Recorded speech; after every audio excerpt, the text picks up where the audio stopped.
So you want to make money in the stock market. If you are an investor beginner, close to retirement, or over 60, this video is for you, especially if you are retired or close to being retired. The solution is to arm yourself with knowledge about stock market terms and the safer stock market investments. Let's have fun learning to make more money.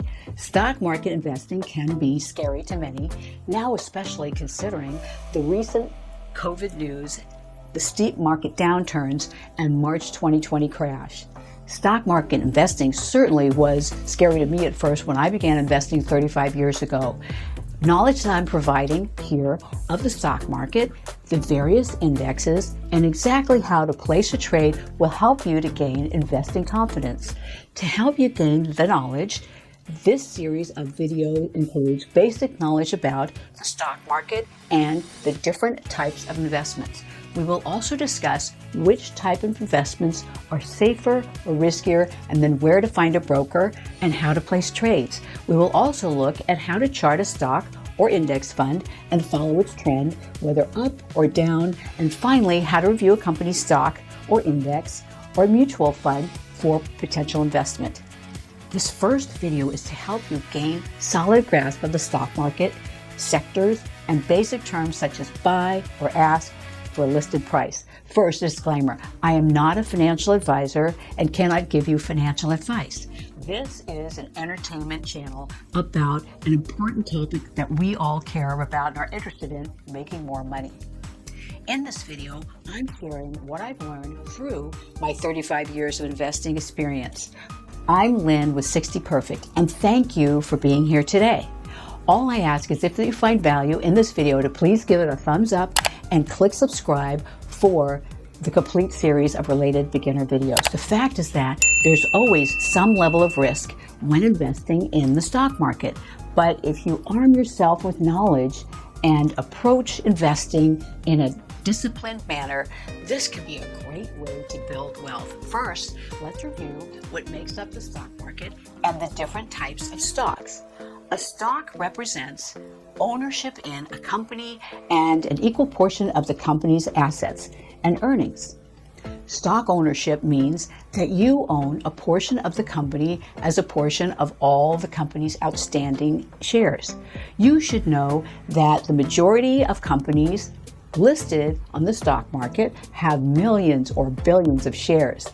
A startup often sells shares before the company has revenues or earnings in order to raise capital.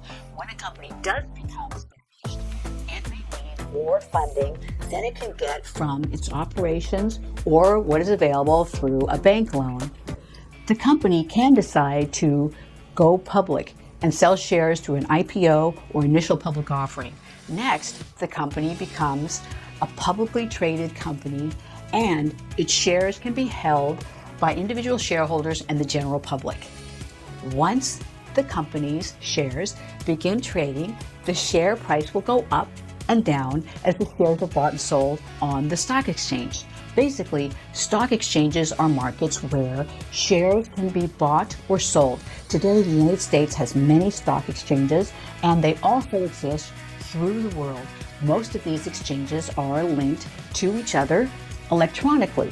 You should also know that there are some loosely regulated over-the-counter exchanges, also called bulletin boards, or OTCBB. As a conservative retiree investor, I personally avoid these OTCBB exchanges. These over-the-counter exchanges are far too risky because they include companies that don't meet the larger exchange's strict listing guidelines.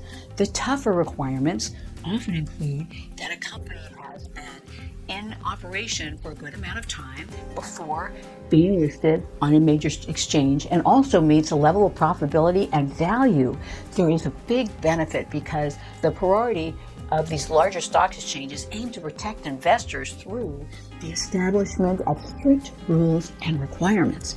Once a company's shares are listed on a major exchange, which is a much safer place for your money, buyers and sellers place bids and offers or buy or sell them. A bid is the price at which somebody wants to buy, and an offer or ask is the price at which somebody wants to sell.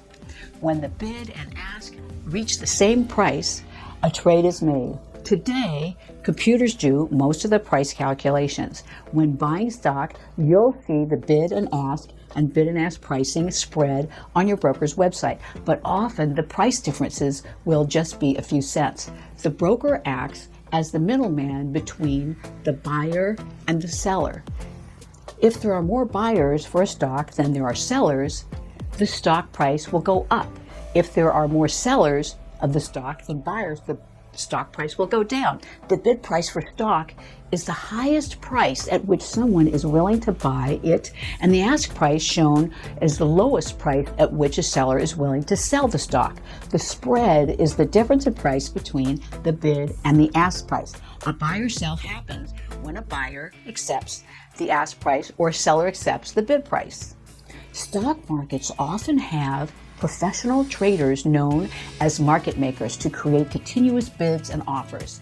Day trading, which involves quickly buying and selling stocks is very risky unless you have a good amount of spare money to risk.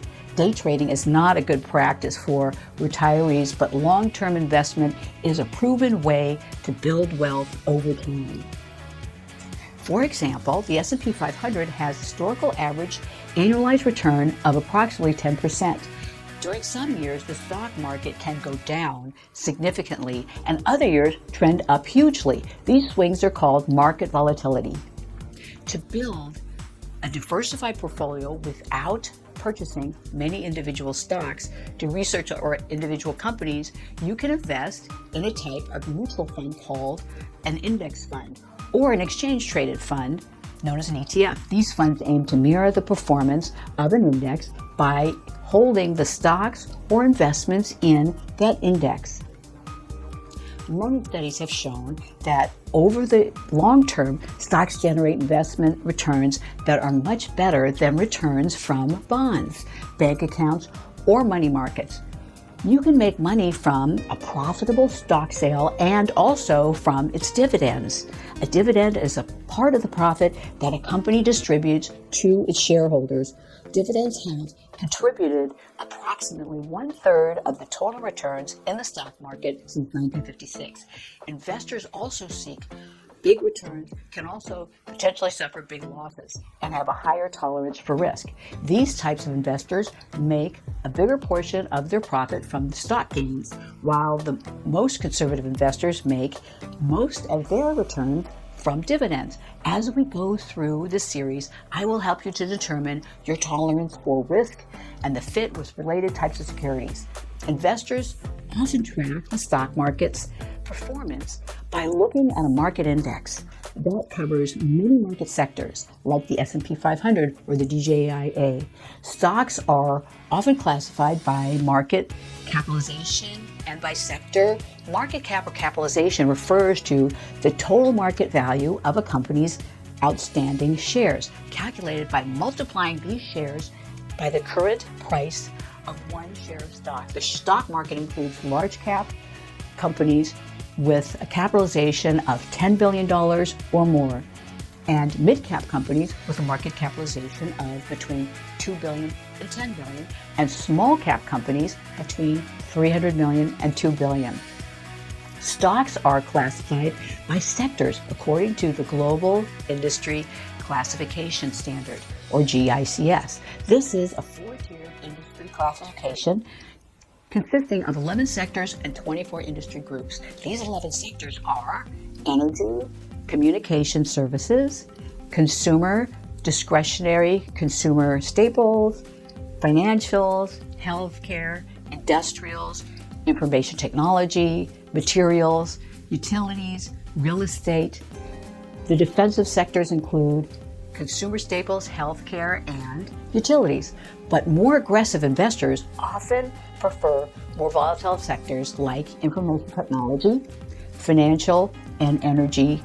Many investors also follow the stock indices, also called indexes, like the Dow Jones Industrial Average, DJIA, or the S&P 500. The DJIA includes 30 of the largest American companies, and because of the small number of holdings, is not really a good indicator of how the stock market is doing.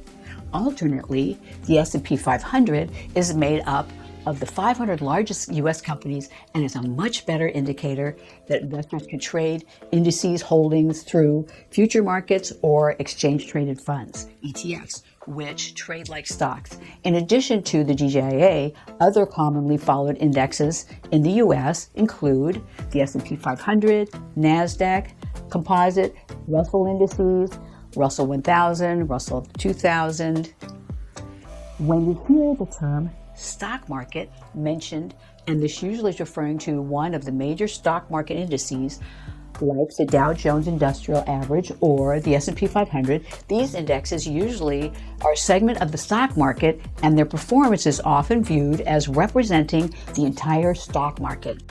When the news mentions that the stock market has moved lower or closed up for the day, this means stock market indices have moved up or down. The stocks within the indexes have either gained or lost value on a whole.